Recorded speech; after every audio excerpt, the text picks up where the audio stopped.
For 6 years now, peace has prevailed in northern Uganda after more than a decade of war. As a result, 95% of formerly internally displaced persons in Lango sub-region have begun reviving their once economically productive lives. In doing all this, agriculture remains the main source of livelihood, with the majority of people now turning to sunflower production and have indeed been richly rewarded. For close to 20 years, the Lango sub-region and indeed the entire northern region only registered as a war zone comprising IDPs. But now, with the complete return of peace, success stories are steadily coming in, like the growth and blossom of this sunflower. Now join me, Okechireza Mitoto, as we explore what and who is behind all this transformation along with the state. It is in this village of Motmotatwero, Achaba sub-county in Oyam district, that I met Helen Mutu, a farmer engaged in sunflower production. Just like many who lost their loved ones at the hands of the Lord's Resistance Army rebels, Mutu also lost her husband in 2003 to the two-decade war that devastated the region. But rather than draw back in loneliness and self-pity, Mutu chose to venture into the production of sunflower, a decision she has never regretted.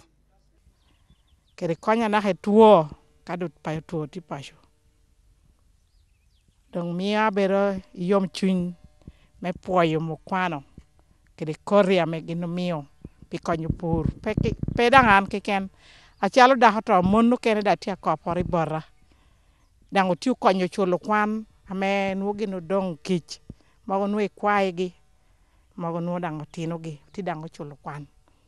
Apart from being able to educate her children, this proud mother of 3 sons is also a landlady, owning 2 buildings, with one right in her compound, while the other one stands by the sub-county roadside. It is from one of these investments, hosting a drug shop and a seed crop store, that Mutu earns a monthly income of close to 200,000 shillings, from which she has further purchased a motorbike to ease her transport means.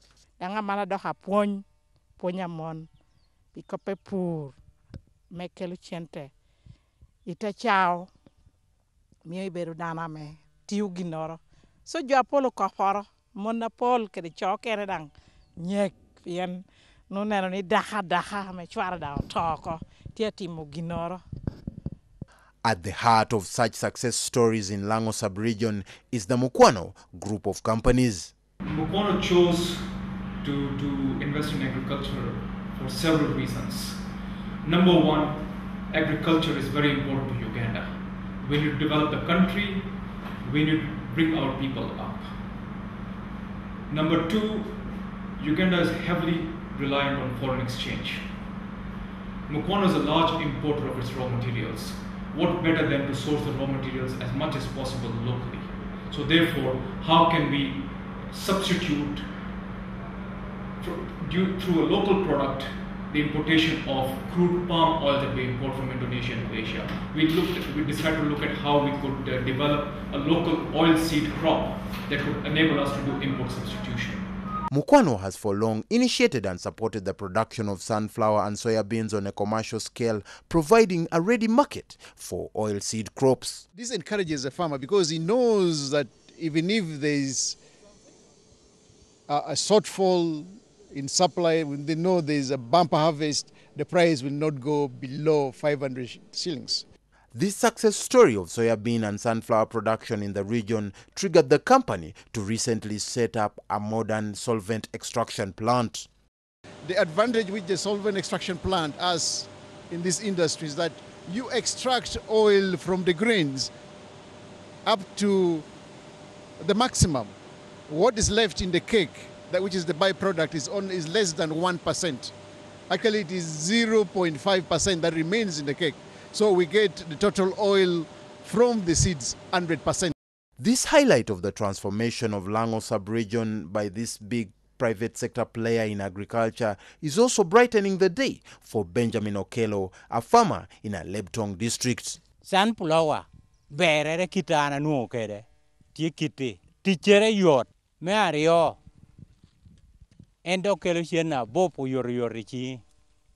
With his first sunflower harvests, Mukwano paid Okello an instant 1.2 million shillings, a reward that revolutionized his world. En bedo puro sunflower, chake kare nasa maro mi ati kede ot. Me ario ati kede dog, kado awilo kede sunflower. Me a dekere, otino tia wote kwan. For David Kennedy Odong, the district's chairman, the venture into the cultivation of sunflower and its benefits is simply a lifesaver to a region on the road to recovery. There are quite a number of trading centers developing. And this one is coming about, especially in those areas where we have the site coordinators, those centers, collection centers, they have turned to be commercial centers now. Statistics available at Alebtong district headquarters indicate that 46% of women are engaged in sunflower growing, and as a result, the district has registered great financial strides. In the last season, in Alebtong alone, we got close to 4,500 metric tons of Mukwano seeds. And this one, when you turn it to Uganda shillings, it's close to 4.5 billion. And this money is coming to Alebtong. And that, for sure, the revenue of the district increases. Currently, this intervention by the Mukwano Group engages over 60,000 farmers and employs thousands of Ugandans in agricultural production and processing in northern Uganda, parts of Bunyoro, and parts of the Teso sub-regions.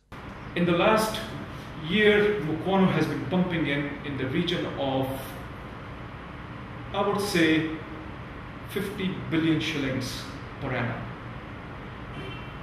Uganda is very fortunate. We can have 2 crops per annum.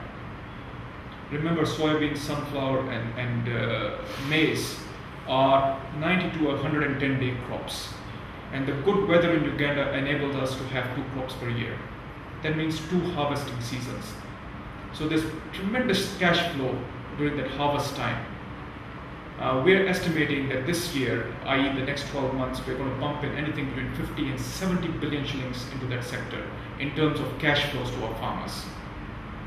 Available data still places northern Uganda at the top of the sunflower production list with a proud 50% of the total oilseed in the country, followed by the eastern region with 35%, western region with 10%, and the central region with 5%. Whatever Mukwano has done to date in the Greater Lango region is still a first or a second step. We have several more steps to take.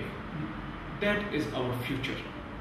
It is our vision to have 100% import substitution in terms of our raw materials for edible oils.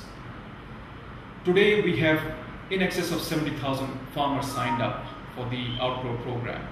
But we see this figure has to double, if not quadruple, over the years. Therefore, the investments in Lira and the region will carry on.